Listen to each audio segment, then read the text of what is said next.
Hello, bachcho. Let's read the question. Assertion says Agrobacterium tumefaciens is popular in genetic engineering because this bacterium is associated with the roots of all cereals and pulse crops. और उसका reason क्या दे रहे हैं? Agrobacterium infects all broad-leaved agricultural crops such as tomato etc. सो देखिए यहाँ पे क्या कह रहा है कि एग्रोबैक्टीरियम ट्यूमिफेशियंस की बात कर रहे हैं। ये जेनेटिक इंजीनियरिंग में पॉपुलर है क्योंकि ये बैक्टीरियम जो है ये सभी सेरल्स और पल्स क्रॉप से एसोसिएटेड होती है। तो यहाँ पे हमारा की कॉन्सेप्ट क्या हो जाएगा? Agrobacterium tumefaciens.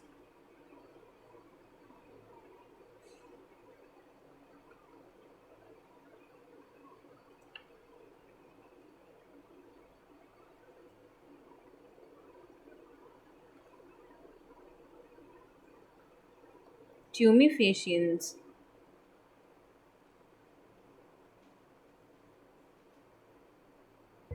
सो ये इसका साइंटिफिक नेम होता है एग्रोबैक्टीरियम ट्यूमिफेशियंस। ये बहुत ही एक फेमस जेनेटिक इंजीनियर होता है। This is a kind of a plant pathogen. ये इन्फेक्टिव होता है प्लांट्स के लिए। This is a rod shaped gram negative soil bacterium. This is a rod shaped gram negative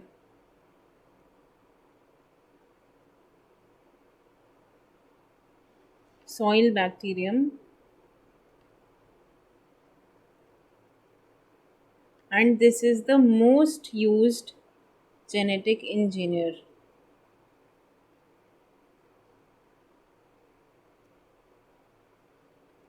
Plant genetic engineering.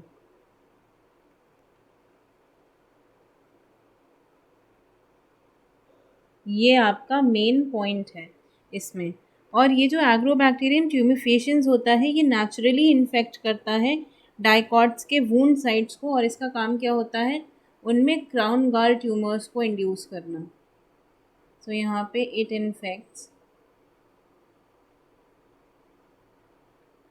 Naturally infects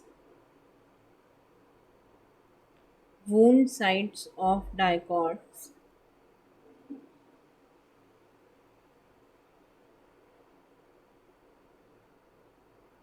and induce tumor। ये क्या करता है? उनमें ट्यूमर्स को बनाने का काम करता है। It induces tumours in them. अब यहाँ पर देखिए एक तरीके से, और ये ट्यूमर्स जो हैं ये फॉर्म कैसे होते हैं?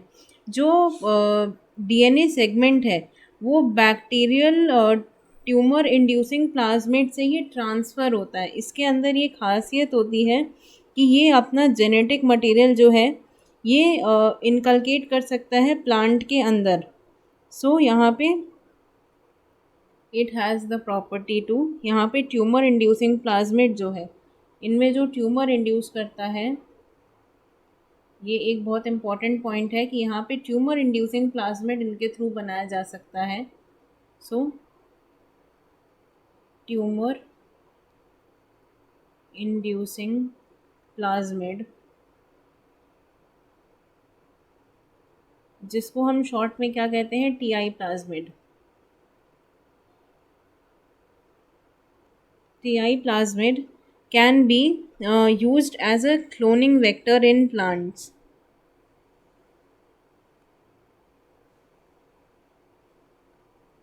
As a cloning vector।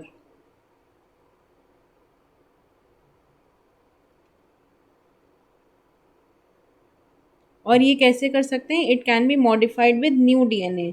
और जो प्लाज्मिड, और ये वाला जो प्लाज्मिड है ये काम कैसे करता है? ये जा करके इंड्यूस करता है किसके अंदर? जिसमें इसको ट्रांसफ़र किया गया है उसके अंदर ये इंड्यूस करता है डीएनए के पीस को, जो कि टीआई प्लाज्मिड का जनरली काम ही होता है, और नॉर्मल प्लांट सेल को ट्यूमर सेल्स में चेंज कर देता है। सो यहाँ पे it introduce a piece of DNA, a piece of DNA is introduced by TI plasmid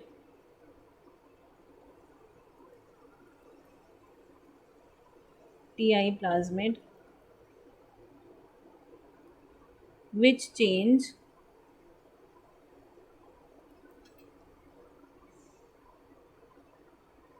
normal cell in tumor inducing cell.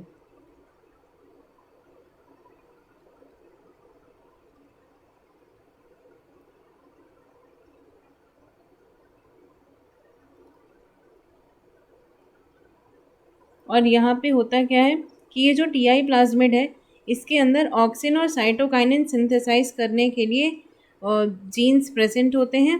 तो इससे होता क्या है कि जो नया वाला प्लांट है उसको अपनी न्यूट्रिएंट मशीनरी बनाने के वो केपेबल हो जाता है। सो दिस टीआई प्लाज्मिड, इसके इंट्रोडक्शन से क्या होता है, the new plant helps it helps to produce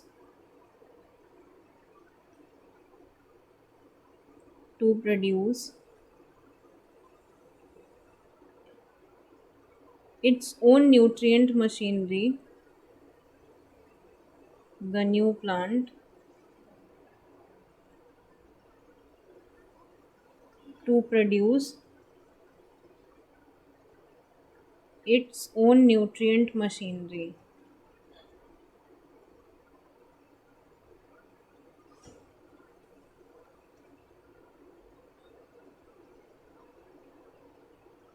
so ये आपका यहाँ पे बेसिक काम होता है इसका। और देखिए जो आपका क्वेश्चन है इसमें बोला क्या गया है, इसमें ब्रॉड लीव्ड एग्रीकल्चरल क्रॉप्स की बात की गई है। तो यहाँ पे ब्रॉड लीव्ड एग्रीकल्चरल प्लांट्स के एग्जाम्पल क्या होते हैं, broad leaved crops,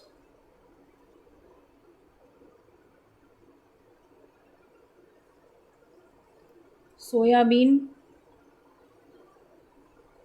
potato, tomato, sunflower, canola, ये सब इसके एग्जाम्पल होते हैं। और जो एग्रोबैक्टीरियम ट्यूमिफेशियंस है वो इन्हीं को यहाँ पर इफ़ेक्ट किया जाता है, इन्हीं के लिए बेसिकली यूज़ किया जाता है। सो देखिए अब हम अपने क्वेश्चन स्टेटमेंट पे आते हैं। पहला क्या है, agrobacterium tumefaciens is a popular in genetic engineering because this bacterium क्या होता है, ये इसमें लिखा है कि ये एसोसिएटेड होता है किसके, सभी रूट्स से, किससे, all cereals and pulse crop से। ये आपका गलत रीज़न है। So this statement is wrong. इसको हम यूज़ इसलिए करते हैं क्योंकि इसका जो इसका जो जेनेटिक मैकेनिज़्म होता है ये अपना जीन आराम से ट्रांसफ़र कर सकता है किसी दूसरे प्लांट के अंदर, अपने होस्ट के अंदर ये अपना जीन इजीली ट्रांसफ़र कर सकता है। ट्यूमर इंड्यूसिंग प्लाज्मिड बना करके इसका हम इजीली किसी प्लांट में ट्रांसफ़र कर सकते हैं, इसीलिए ये यूज़ होता है। और इसमें रीज़न देखिए, रीज़न की स्टेटमेंट में क्या बोला गया है कि agrobacterium infect all broad leaved agricultural crop such as tomato. तो ये बात सही है कि ये वाइड रेंज वैरायटी के क्रॉप्स में यूज़ हो सकता है। तो हम ये कह सकते हैं असर्शन जो है वो as a statement completely wrong है। रीज़न आपका सही है, तो आंसर क्या हो जाएगा, option D, assertion is false but reason is true. So the right answer to your question will become option D. Assertion is false, reason is true. Agrobacterium को use करते हैं एज अ जेनेटिक इंजीनियर, ये बात बिल्कुल सही है क्योंकि इसका जो जीन ट्रांसफ़र मैकेनिज़्म है that is quite easy and feasible. और ये इन्फेक्ट करता है ब्रॉडलीव एग्रीकल्चर प्लांट्स को, जैसे कि potato, soybean, tomato, sunflower, canola etcetera. I hope you understood it well. Best of luck.